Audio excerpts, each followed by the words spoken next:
Hello, everybody, and welcome to Radical Democracy. I'm Maddie Cheers here on Strong Island Radio on Facebook.com and also on the TuneIn app.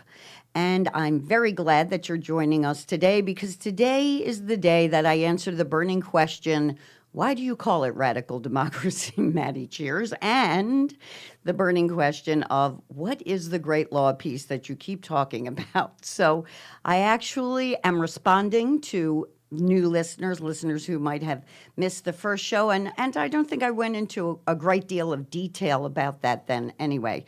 So I want to first give that number in case you want to call, in case you have comments, in case you want to say anything, 516-945-9099. And later on, joining me will be, once again, my husband, anthropologist, author, healer, Robert Fetter, Bob, as you would call him. So, and as I call him. So, why? Why radical democracy? Because everything that I'm basing this on and everything I am basing my campaign for Congress on has to do with something called the Great Law of Peace. So, over 1,000 years ago, the Haudenosaunee, the people we commonly call the Iroquois or Iroquois Confederacy, believed that they were given the formula for world peace. And many of their elders believe that it is their job to share this formula with the entire world until all of the world is at peace and everyone's children can grow up to be safe and healthy and happy. They say that they got this formula from a man called the Peacemaker, and I personally am a great admirer of this teaching. I believe a lot of what they believe, and I'm hoping that I do it justice. My husband does it justice as we get into this. So the formula for world peace is actually a democracy. It is a radical democracy compared to what we know as democracy. But since it influenced both Thomas Jefferson and Benjamin Franklin and others who were influential in the U.S. Constitution, it seems like a really good place to start our talk about democracy and how we can change it. It's important to remember, too, that a lot of our young people are very concerned with the direction American democracy is going. I hear a lot of young people that I meet talk about Marxism and communism as a viable alternative to American democracy, which I could agree that, in fact, our country seems to have turned into more of an oligarchy than a democracy, and that is sad. However, historically, Marxism and communism have never worked. Marx sounds great on paper. I know I read him in high school too. Boring on paper, not a fun guy, definitely. But I understand that, and I think young people have a natural tendency to want justice, to want to see everybody treated fairly. And that is why we have to remember that in all the examples that we have throughout the world of communism, people were treated unfairly. All of those who went the way of Marxism, the Soviet Union, Stalin's famous quote, "Death is the solution to all problems. No man, no problem." 25 million people at least killed in the formation of the Soviet Union, and some people say upwards of 60 million. And then we look at the Chinese and Mao and the Cultural Revolution, and you have the same thing, millions of people killed. And then it changed. They're no longer communist. They're a dictatorship, but they're a capitalist dictatorship. So it always changes because that is not real power. If you're going to rule by force, then you are going to have a very tough time sustaining that.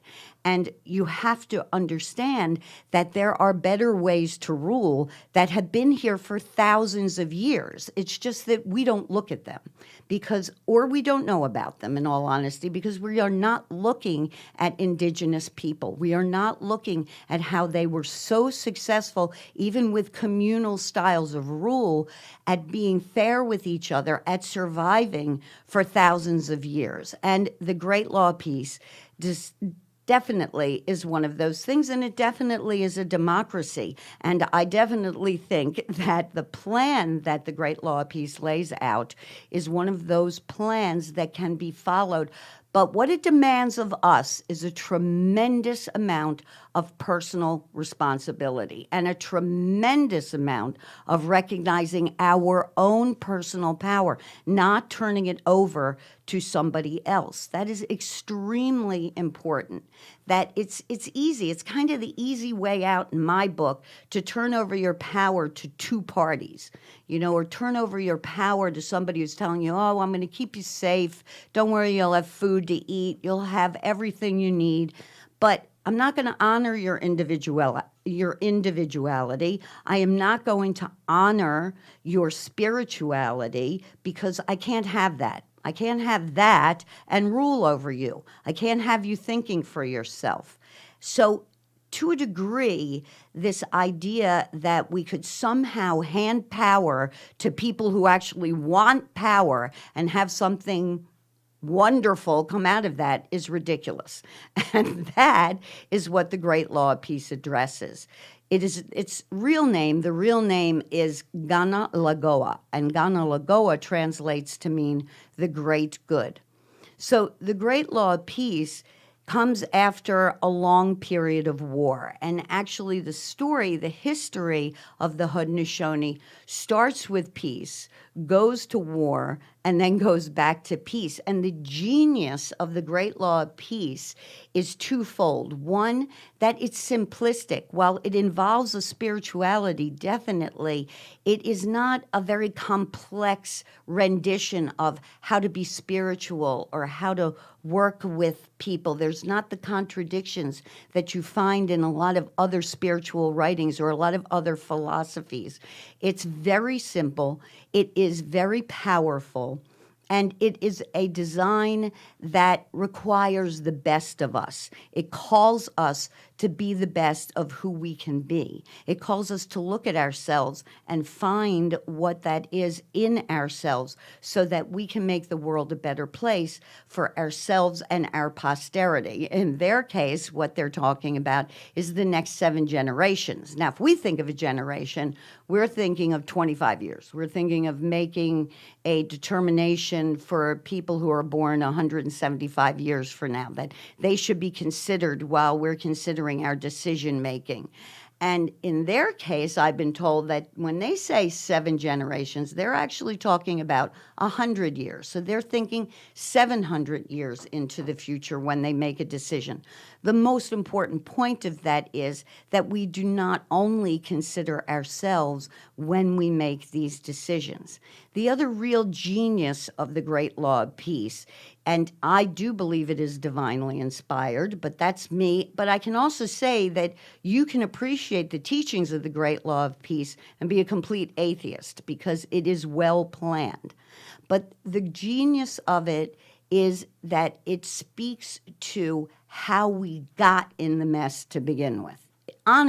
It honestly tells their history. Where we tend to write history based on the conquerors, we tend to look at history based on, oh, well, those guys won, they're writing the history, so now we got to weed through, as time goes on, we have to weed through things and find out what the real history is.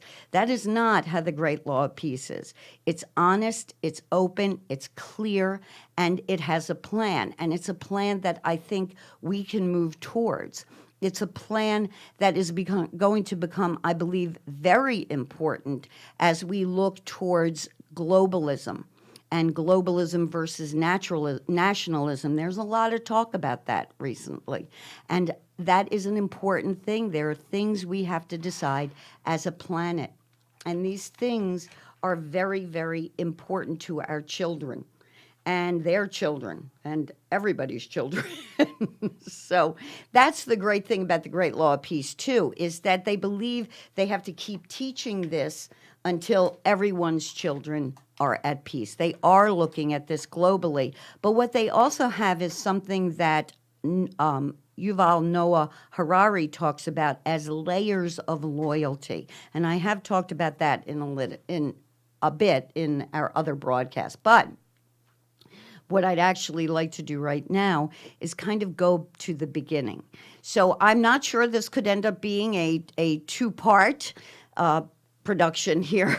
I'm not sure we'll get to the end of this today, but I do feel that it's really important, and I do feel that it's new. It's going to be brand new to the vast majority of people listening out there. Not many of us have had the opportunities that we've had to spend time with our Mohawk Bear Clan elder, Tom Porter, who's taught us a lot about this, our Mohawk Wolf Clan elder, Kay Olin, who's taught us a lot of the stories that go with this, although they are out there as much as they possibly can be in order to teach this, that not all of us have ever heard about it. And as a matter of fact, the vast majority of us have never heard about it.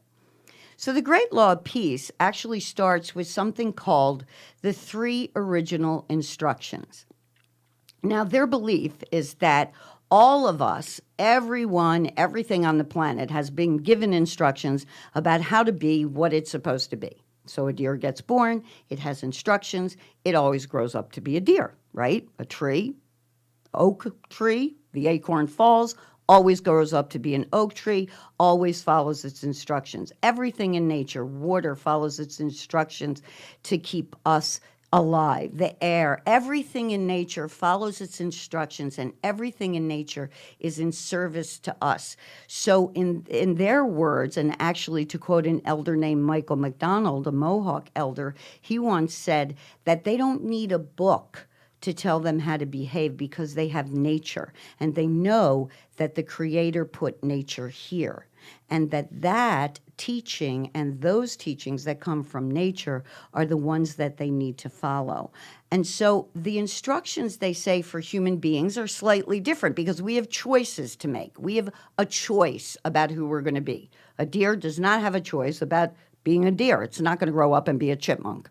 It just can't do that. So we, humans, we have to make choices. So our instructions pertain to how do we make good choices. And they say that the first thing we have to do is be grateful. We have to be grateful for what we have and not worried about what we don't have. Sound good? Mm-hmm. I think we've talked a lot about this over the last week with Thanksgiving. And then the second thing that we're looking at is that we need to treat each other and all of nature with kindness and respect. And then the third thing, in their world, they call it living in clans. Now, in their view of a clan is a group of related families, C-L-A-N, a group of related families, and they follow their lineage through the mother. Now, what this allows them to do on a very practical level, on a physical level, you can now have a situation where you know who you should and should not marry. So you follow the line of your mother, your clan is named after your mother, all of the children are in the clan of the mother. You don't marry in your own clan. And this way, there's no issue with will these children come out with illnesses? Will they not be healthy? We all know the issues that can come up if people that are too closely related marry. So you've got that. You've definitely got that physical, practical reason for living in clans. But you've also got the spiritual reason. The spiritual reason is that you are in a community with a loving family, a people around you who love you, who want to take care of you, who know you. These are people who have your best interests at heart. And because they have your best interests at heart, you can feel safe and you can feel secure. And also because they are the people responsible for educating you, then you have a really good, strong foundation because they are honoring who you are as an individual. And this is the problem with some other forms of government, other forms of education, is that we are not honoring the individual. Hi, Seal. Thanks for joining us, Celia and Susan. So, in other forms of government, we're not saying you have a gift. You have a gift to give to the world. And if you can give this gift to the world, you're going to make the world a better place. And among the Haudenosaunee, that is the job of the grandparents. That is the job of your clan, to see that you're safe, you're happy, you're healthy, you're loved, and that during your education process, we are looking at you to see what that gift is, what that talent is. Now, the other thing that comes later on to be important important as we go through the Great Law of Peace, though I am pretty sure it was important before everything fell apart, is the fact that boys are being raised in a community where women have authority, where women are treated with respect. So if you are raising children in a longhouse or a community where women are constantly treated with respect, then the boys grow up to be men who treat women with respect. And anything other than that is simply not tolerated. So if we're all Bear Clan and we marry somebody who's in the Wolf Clan, and the guy we married starts to mistreat his wife, do you think her brothers and her uncles and her sisters and her mom is anybody in her family going to put up with that? Absolutely not. He'll be out. And not only will he be out, he will be a criminal. His own clan won't even take him back because he will have a mark on his face that tells them that he has mistreated a woman. And that is illegal in their world. It is illegal to mistreat a woman or a child, either verbally or physically. So that idea of the clan system is extremely important. So I'm going to welcome my husband now that, hi, Bob. Everybody, say hi, Bob. Hello, everybody. So I'm going to welcome him now that I've gone through some of the original instructions. I thought maybe you could take it from there into what happens when we lose the instructions, when we lose the ceremonies that honor those original instructions. So, as a result of laziness, the original instructions were lost. And the way that it was explained to me was that it wasn't so much that they intended to stray from the path. It started out by just cutting corners, by not doing the original instructions as often, not always being thankful, not always treating others with kindness and respect.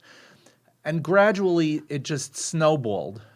So eventually, they arrived in a situation where nobody was grateful for anything in their lives. And so what happened was a change in attitude, a change in psychology, a change in the way that a person looks at their relationships with the people around them. Because if you're not grateful and you see that somebody else has something that you want it. It starts a cycle of greed, of wanting more and more. And if somebody else has something that I want, then I'm willing to take it from them. Mm-hmm. And if you aren't thankful, then you can never have enough. So you always want more. Exactly. And a change in attitude takes place over time. And then once you stop treating others with kindness and respect, there is no interrelationship between people that gives you a common ground, a common humanity to share with somebody else. So whereas when they were following these original instructions, there was a built-in way of dealing with conflict, and the built-in way was being willing to listen to somebody else. If you know that somebody else shares your common humanity, then you're willing to listen to them. You're willing to put yourself in their shoes. Yep. You're willing to empathize with them. But the minute you cut yourself off from that other person, you turn them into an object and are no longer willing to listen and compromise and discuss. And then finally, the instruction about the clan system, what happened as a result of eliminating the clan system was there was no family foundation for love and kindness and understanding. And when the clan system fell apart, what fell apart with it was the structure of family. And it sounds a lot like what we're seeing going on today. Yep, Because absolutely. if you come from a family where no one has shown you love, it's hard for you to know what love is for another human being. So, we could look at it that, yeah, the clan system fell apart, but something deeper than that fell apart. What fell apart was a home environment where people can feel loved, feel belonging, feel safe. Exactly. Exactly. And that is the environment that we have to look at bringing back in our world. I often think that we are in what the Haudenosaunee call the dark and troubled times. We are. So I just, if you could speak to that, if you could Yeah. speak to their definition of the dark and troubled times and how they tell it in their history. So, as a result of turning their back on the three original instructions, they found themselves now in a new situation where they couldn't get along with one another. And the problem among men was if a man had a conflict with another man, the mechanism for dealing with conflict was lost. So, now that you're not going to discuss it in concepts, in ideas, in common humanity, what are you left with? You're left with violence. Yes, exactly. And what began as minor conflicts of violence turned into greater conflicts. So the way that I heard the story is the next thing that happened was you had a situation where two men, when they had a disagreement, whether it was within their own village or in between villages, they turned to the use of two weapons that characterized the hand-to-hand combat of that time, which we call their dark and troubled times, as you said. And those weapons are the ball-headed war club and the stone hatchet. And both of those weapons were designed so that in close hand-to-hand fighting, one man would strike another one in the head and kill him. And the reason that this is a problem beyond the immediacy of the problem, the problem sets up bigger problems because number one, the man who has been killed has a whole family that's now grieving. Right. And that family will never be the same. But the other thing that happens as a result of it, it sets up a mechanism of the emotional response on the side of the other family. And that is what starts out with anger on the part of men, Right. turns into rage, turns into a desire for revenge. Absolutely. And so then the family of that man who was killed goes back and they kill somebody there. And there's a further problem with it because of what taking the life of another human being does to the mind of that person. Yep. And according to the Haudenosaunee, and I think it's an important point, once you've taken the life of another human being, you'll never be the same. True. And I think that I think that all of that dissolution from the three original instructions and the fact that they within the Great Law of Peace are smart enough to recognize that once you take a life, you will never be the same. Once you are ungrateful, you become greedy and jealous, and that leads to revenge. The fact that your mind has been changed and your heart has certainly been changed if you're taking somebody's life, and then combine that with families falling apart, so you're not teaching love. You don't have even an idea of what love is, or in their words, as they'll say it, they forgot who the creator was. They forgot anything creative. Everything was just about destruction and sorrow and grief. So I think that is a really, really important point as we go down this path to look at how they repaired all of that. And then that man who committed that act of violence, he returns to his family, he returns to his community, and they don't have a mechanism for dealing with that. And that's what we find today. Yes. That's why people come back from battle and they have PTSD and continue this spiral of violence because they don't have a way to return into society. Exactly. And Celia is agreeing with you. That is happening too often in this society. And what is brilliant, too, is how you can use the teachings of the Great Law of Peace to deal with people who are returning from war, who have PTSD, who have addiction problems. That in the subscription of this, there are those solutions that we'll get to ultimately as we go down along this path and learn this story, take this journey with the peacemaker and the Haudenosaunee people. And it's also important to know that the Haudenosaunee never said that there wouldn't be a situation where violence was necessary. Right.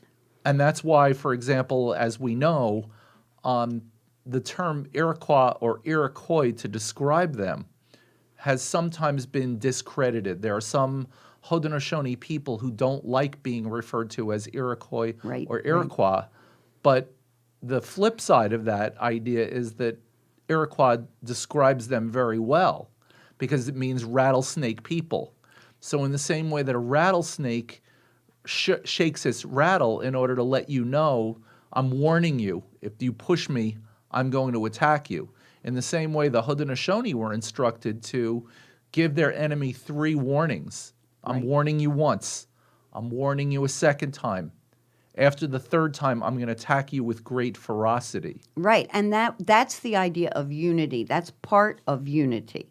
So part of that plan for unity has to do with the idea that if we support each other, if we remain at peace, when you look at the belt and the symbol for the Haudenosaunee is in white and then the purple is around it, often I think that that's because if you can remain unified, you will not have to fight. You will not have to go to war. You will not have to turn to violence because you have this strength of your communities around you.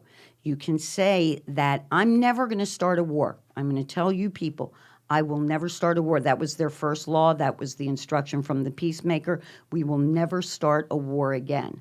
But if you continue to threaten us, exactly, 3 warnings, and then I'm sorry.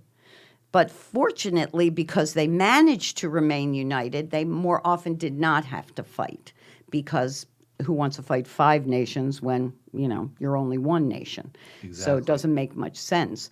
So that strength and unity is an important teaching, and I think one of the other brilliant aspects to the Great Law of Peace is it can be applied personally. And though I don't want to really get too deep into that today because that's another show, that's another aspect of it, I really want to talk about the effect of this style of democracy on us, on where we could go with our government. I mean, you have to give it to American democracy, and I'm sad to see that I'm not really sure that a lot of young people have been educated well in the American system because of democracy and republic. And it's, the Haudenosaunee, the American, it's sort of a hybrid of democracy and republic. But what we can do, the reason we have amendments is so that we can change it, so that we can look to where we are now, where we have been, and where we need to go, and then we can create these amendments and change what we need to change. So I think that that's very important, and what's built into an oral history, what's nice about an oral history is it makes it faster to change if you're sitting face to face and talking to people. So what I want to go back to now is what happens during the dark and troubled times. And what I really love to talk about here, especially with kids, but even with adults, is that whole Mohawk haircut thing. So we're all familiar with the Mohawk haircut, which, let me say right now, is fashion at the moment. It's fashion. Anybody can wear one. A lot of Native people who are not Haudenosaunee wear Mohawks. A lot of non-Native people wear it. So lots of people wear Mohawk haircuts. But originally, cutting your hair that way meant that it was the war haircut. It was the way you cut your hair to scare your enemy. Because if you cut your hair that way, what you are saying to your enemy is, I don't care about my own family. I have cut off my tie to the Creator. I am no longer a creator. I am a destroyer.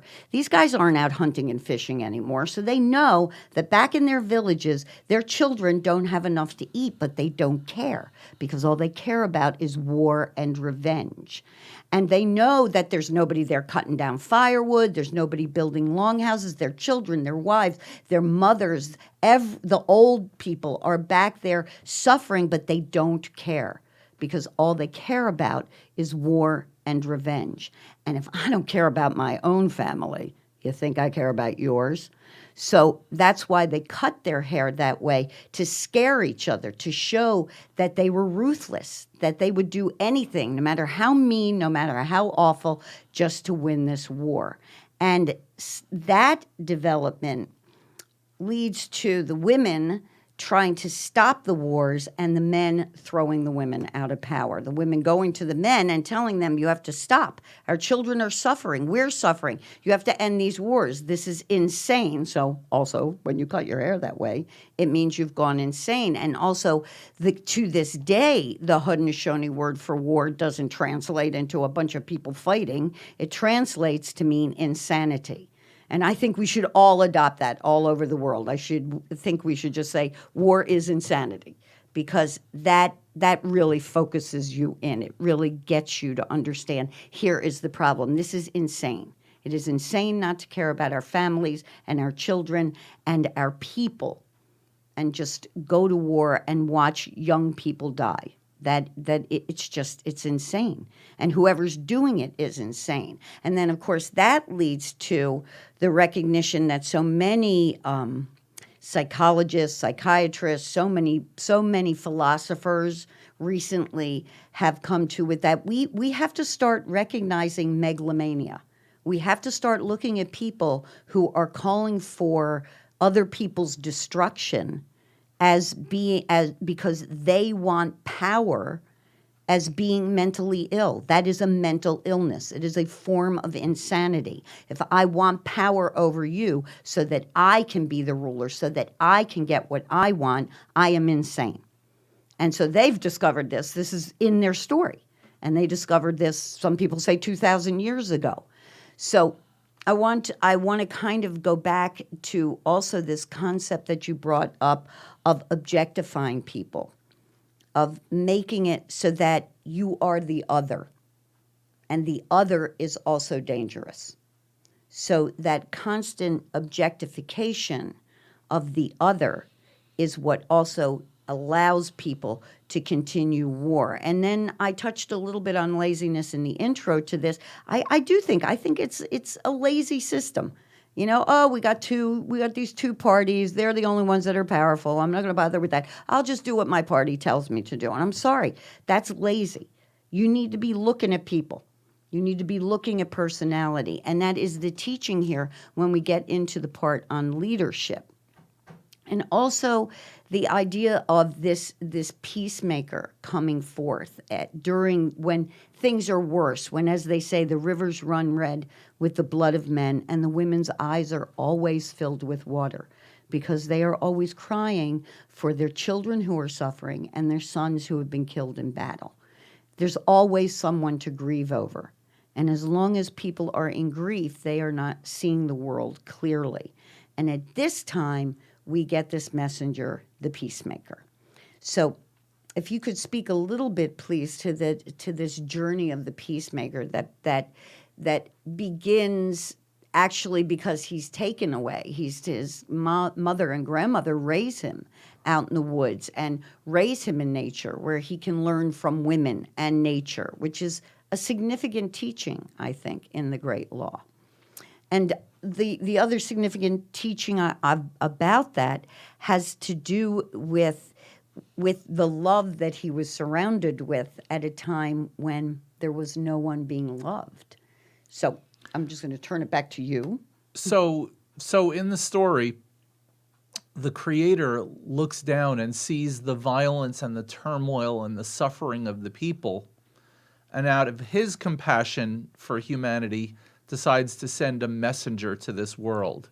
And it's important also to understand at this juncture that the peacemaker was only one of many, many times that this great messenger has been sent to this world. Exactly. That whenever things get crazy, whenever things are completely out of control in this world, one of these messengers is born into the body of a human being for the sake of the people, to bring them back to what they once knew, to bring them back to their original instructions, to bring them back to an understanding of what we as human beings should understand, which is our relationship with one another, our relationship with nature, our relationship with our Creator. Absolutely. I often think that if you look at the teachers we most commonly know, I love how they call them the enlightened teachers.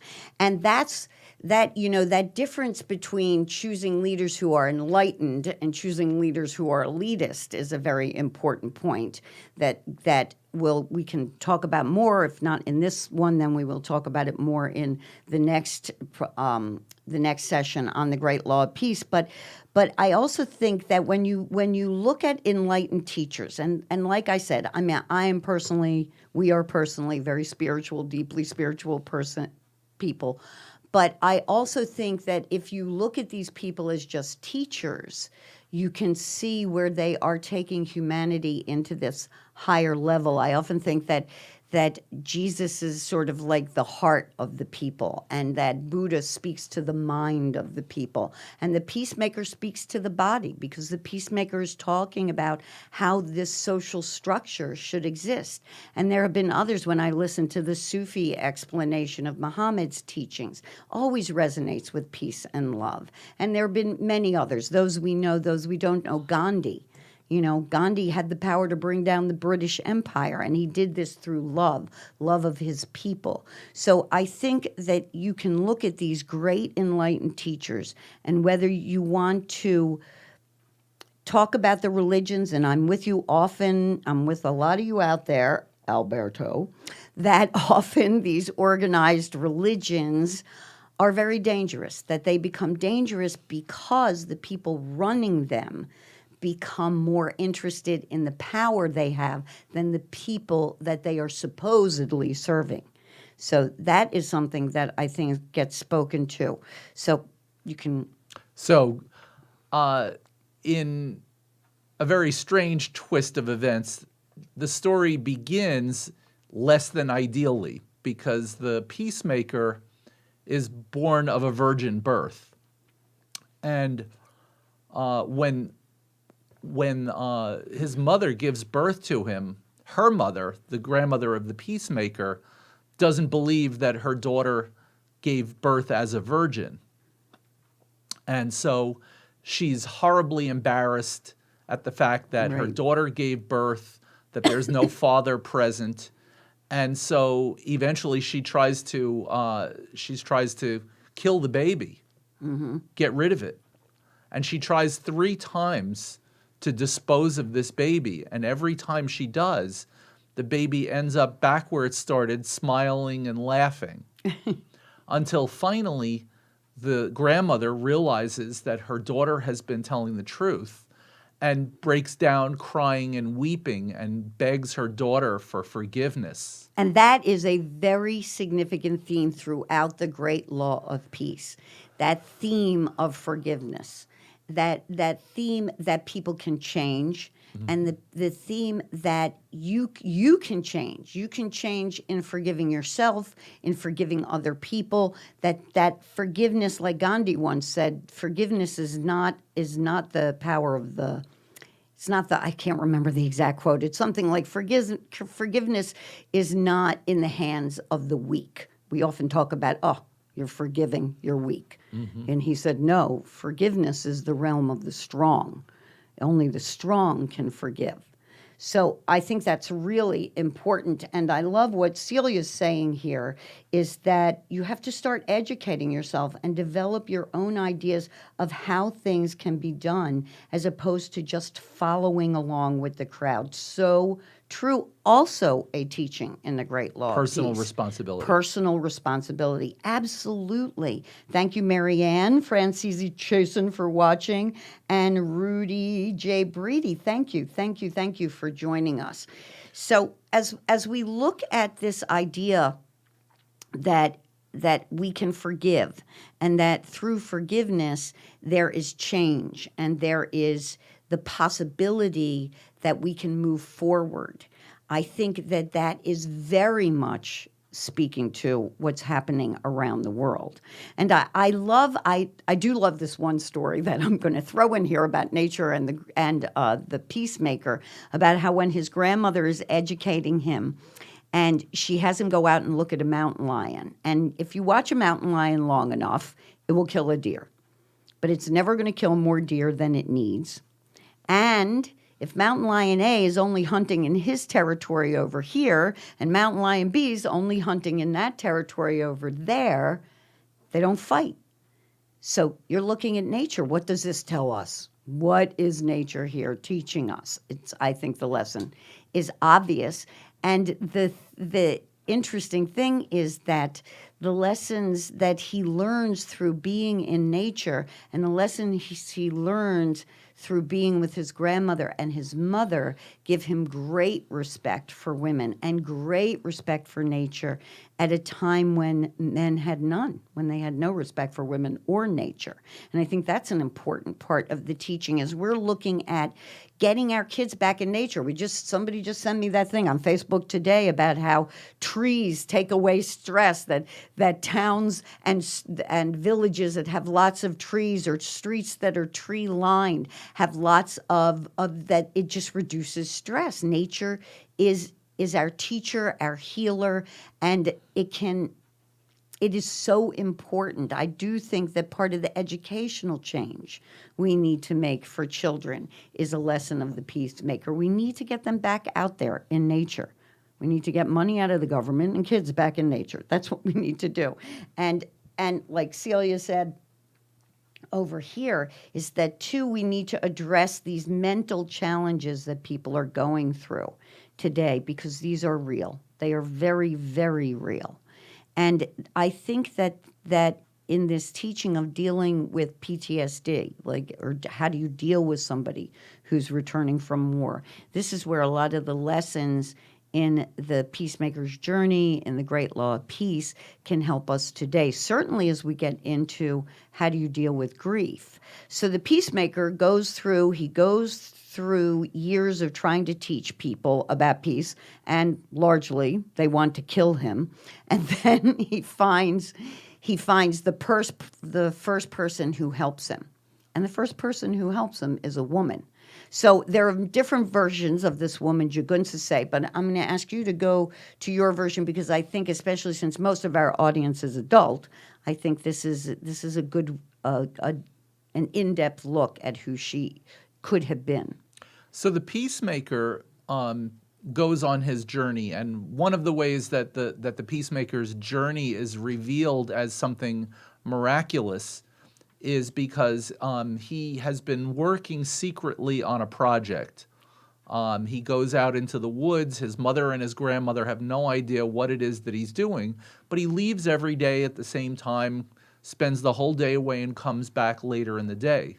So eventually the grandmother becomes curious, and she follows him out into the woods to find out where he went. And while she's hiding, she's watching him build this project that he's been working on. And the project turns out to be a stone canoe. And she just can't help herself. And she lets him know that she's been watching. And what are you, crazy? Are you out of your mind making a stone canoe? Stone canoe can't float. But of course, we know that the Peacemaker is not just any average human being. And so his project itself is a sacred project. And so the stone canoe that he makes miraculously is able to not only float, but it's able to just rocket down the river and in both directions. So it's not just confined to following the flow of the river. It can go equally quickly in the other direction. So finally, the Peacemaker reveals to his mother and his grandmother that he's working on this project. And when it's done, he's going to leave, and he's going to be going on this great journey, and he doesn't know if he'll be back. Mm-hmm. So eventually, he does leave, much to the upset of his mother and his grandmother. Mm-hmm. But he takes off on this great journey. And he knows that it's the warriors who are creating all of the problems for everybody. Right. So he wanted to meet as many of the warriors in one place as he could to start this mission. And because if you just went and changed one person's mind, that's one thing. But if you could find a whole bunch of warriors, you could work on them at one time. And there was a rumor at the time that there was a place where all of the war trails intersected at the same point. And there were war trails that were leading all over the woods. And the war trail was the route that an individual village's warriors would go on in order to meet their enemy on the battlefield. But there was one place where many of these war trails intersected. So he found himself at that place and encountered a woman and a building that was there, a woman whose name was Jigunsase. And Jigunsase, according to the version of the story that I'm going to share, was kind of like an innkeeper. Right. Her business survived only because of warfare.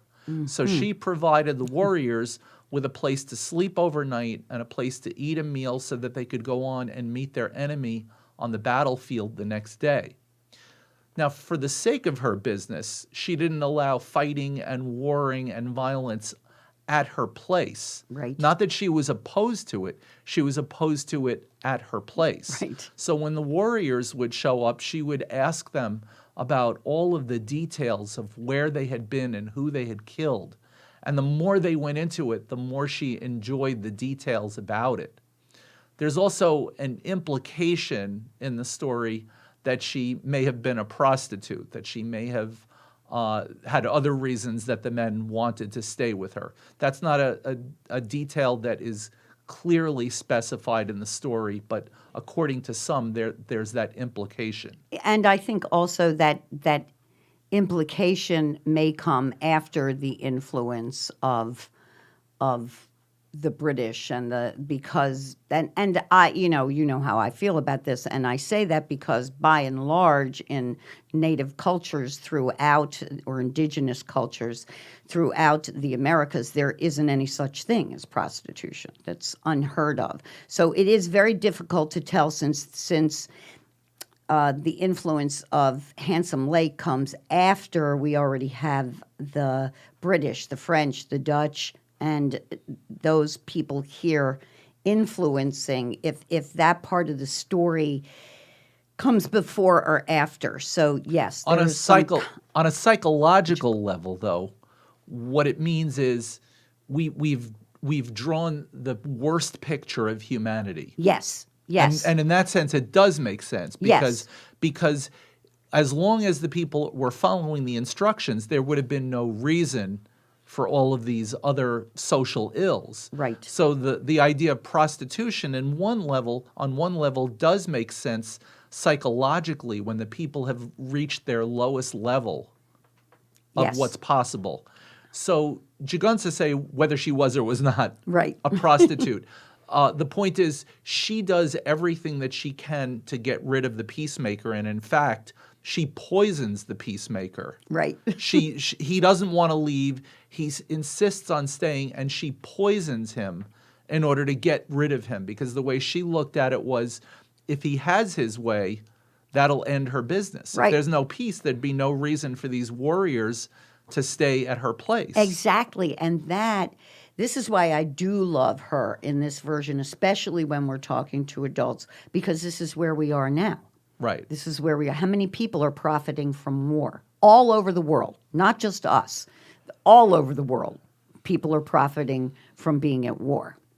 So she attempts to kill the peacemaker, and her attempts don't work. Fail, right. So at that point, the peacemaker introduces her to the great law of peace. And she hears at great length all of the points that are made in the great law of peace, which is this outline for a plan of peace. And the plan of peace addresses both the individual, how a Yes. person can find peace inside of him or herself, how a person can create an environment of peace with all of their relations, and then how nation to nation can live with peace. And that's where we're looking at those layers of loyalty. That if we are ever going to reach a point where we can make global decisions, people are going to have to feel like they're being treated fairly, that their ideas of life and how it should be lived are not going to be threatened. So that's why I think this is such a brilliant plan. Exactly this point in the story where Jugunsase becomes convinced. And in the She changes. She She does a changes, 180 right. degree. The point Exactly. is that when she hears all of these messages contained within the great law of peace, something inside of her completely changes. Right. She awakens. Her heart that had been dormant wakes up, opens up. Exactly, and that is brilliant in that version of it too. I heard one version where it talks about how she had been a very kind person. Like she started this in sort of to help people. To these guys were hurt. She was going to heal them. She was going to feed them. And then the profit that was being made. That's suddenly she's got wealth. She's got influence. She's keeping the wars going. She's telling this one over here, oh, you should have heard what that guy said about you, and your people. And then that one over there, oh, that guy over there. Which also in that version, I love that it sort of speaks to that gossipy nature and the problem with gossip, the problem with rumors and stereotyping is spoken to in that. And the structure of the story really relates to the problems among men. Right. What are the characteristic problems of men when they're out of balance versus what are the characteristic problems of women who are out of balance? Exactly. The honesty of the story is to me unmatchable. We are very rarely as human beings as honest about our history as these people are in the telling of the great law of peace. And that is what is so admirable about the Haudenosaunee and their continuation. And if anything speaks to power, it is the fact that these people were nearly wiped out and yet managed to keep this all alive. So the power of these teachings, again, the power of these enlightened teachers, is something that we really need to look at and we really need to understand. So if I'm going to turn it over to you really one more time, because before we end, and we are so close to the end, so I'm going to say right now that, yes, there will be a part 2. And while next week's will be pre-recorded, I am going to continue with this part 2. But I do want you to speak to the good mind versus the quick mind. So there were many, many points that the peacemaker raised in what he told Jugunsase, but the one that to me stands out the most that I'm aware of is the distinction that he drew between the good mind and the quick mind. Right. So the good mind, the easiest way to describe this is anybody who has flown into an anger or a rage understands the difference between the good mind and the quick mind. Yeah. So the quick mind is quick to become angry. It's quick to take action, but it's slow to forgive others. Right. And the peacemaker raised this point that in every moment of our life, we have a choice of which mind we're going to use. Yep. So the quick mind, unfortunately, is the one that immediately is triggered when we have certain human emotions. Right. And these are natural human emotions. Yeah, I mean, yeah. it's natural to experience anger and for anger to at times turn into a rage. But in that moment, we have a choice of whether to go down the road of the quick mind or to make the shift to the good mind. Right. So the good mind is the opposite of the quick mind. The good mind is slow to become angry, slow to take action, but quick to forgive others. Which brings me to one of the things that we find if we go to the earliest writings of European settlers, the explorers and settlers who came here wrote in their journals of the frustration that they had in dealing with Indian people. And basically they said, why can't you guys make decisions and act on them quickly the way that we do? Well, if you follow the dictates of the peacemaker, but this is not exclusively for the Haudenosaunee or the peacemaker. Right. Other Native people bring up the point of 7-generation thinking, Yep. which is the essence of the good mind. And it is this: before I get to make a decision today in my life, I first have to consider what that decision will mean 7 generations from today. Yep. So that means before I can do something, I have to think, well, what will my actions that I take right now cause my children, my grandchildren, my great-grandchildren, my great-great-grandchildren, my great-great-great-grandchildren, my great-great-great-great-grandchildren. One generation past that, I'm already getting too far. But the point is, until you can consider that, you don't have a basis for acting today. And that is one of the biggest challenges we are facing today. Everything has to happen now or yesterday. I mean, Or the we are quarter. going. We have or- to consider Yeah, what the impact is going to be on this quarter of the year, exactly. the bottom line. But even even the way we deal, with computers, the way we look at things, it's like, oh, it's so slow. Why is it taking this long to come up? It's taking, 10 seconds. It should be taking one. I can't believe my microwave takes 2 minutes. Right. So we are kind of stuck in that quick mind place. And what I do love too about the idea of the good mind versus the quick mind is that the Haudenosaunee do not describe things as good and evil. They say all of the good things, what the Creator put here, what the enlightened teachers teach us, all of those good things. We are the ones that mess it up. When we use that quick mind, we are for lack of a better term, the evil. We create the evil. And it also keeps it from being an issue of, oh, I should be good. It would be nice to be good. Right. It has nothing to do with it would be nice to be good. The Right. point is it's the key to our survival. Yes, it's like Marianne always says, hi, Mare, but Marianne has in her play that line that I adore, that I say over and over again. Sometimes it's not nice, it's necessary. It's the thing you have to do. If you're thinking of others, it's not always the nice. It's necessary, and that's exactly it. For our survival, this slowing down, this looking at the good mind, this forgiveness, this recognizing that we all can change, this belief that we can reimagine and change our government. If it's not serving us right now, then there are instructions. Look, these people were at peace for over 1,000 years. The longest lasting peace anybody knows of, and maybe even for longer than that, because we followed those original instructions for so long. So I really think that when we're looking at the good mind versus the quick mind, all comes down to that personal responsibility. And the wonderful thing about that is that you get to recognize that you have that power.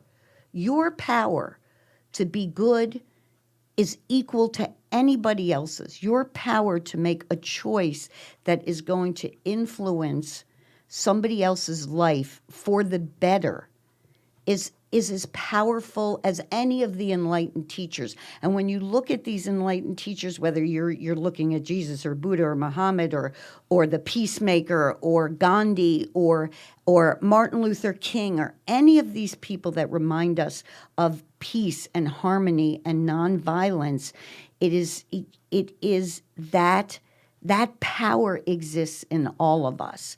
And I have had this discussion with people who aren't necessarily spiritual, that the power, even if you look at these people as being a human example of love and kindness and compassion, it is the example that you can follow because you're a human being too.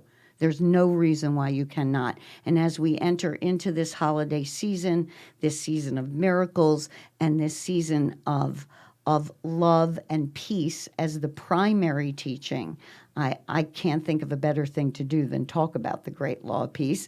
And we'll be talking about it again next week.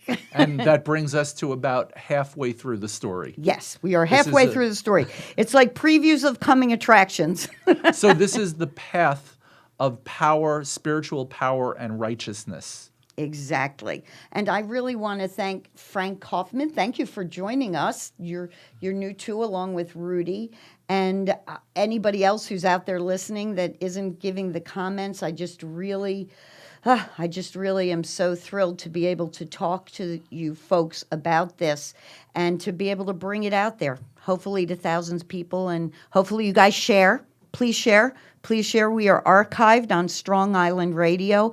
And as always, I want to thank my wonderful producer, Bobby Lacera, who just won a great big award for being such a wonderful businessman and such an example to others of having integrity in business. I really feel like there are so many people out there that we can be looking at who really serve the people through their businesses. And the integrity that Bobby brings, the integrity like Patagonia. I just read this big article about Patagonia giving their tax break to environmental causes. And if you really read locally and if you read internationally and even nationally, there are people doing wonderful ethical things with great integrity that help all of us. So I want to thank you again, Bobby and Strong Island Radio, for having us. I want to thank all of you listeners, and I'll see you here next week. While not live and in person, we will be pre-recorded to continue to hopefully get to the final chapter of the Great Law of Peace and how to organize a radical democracy. Thank you, everybody.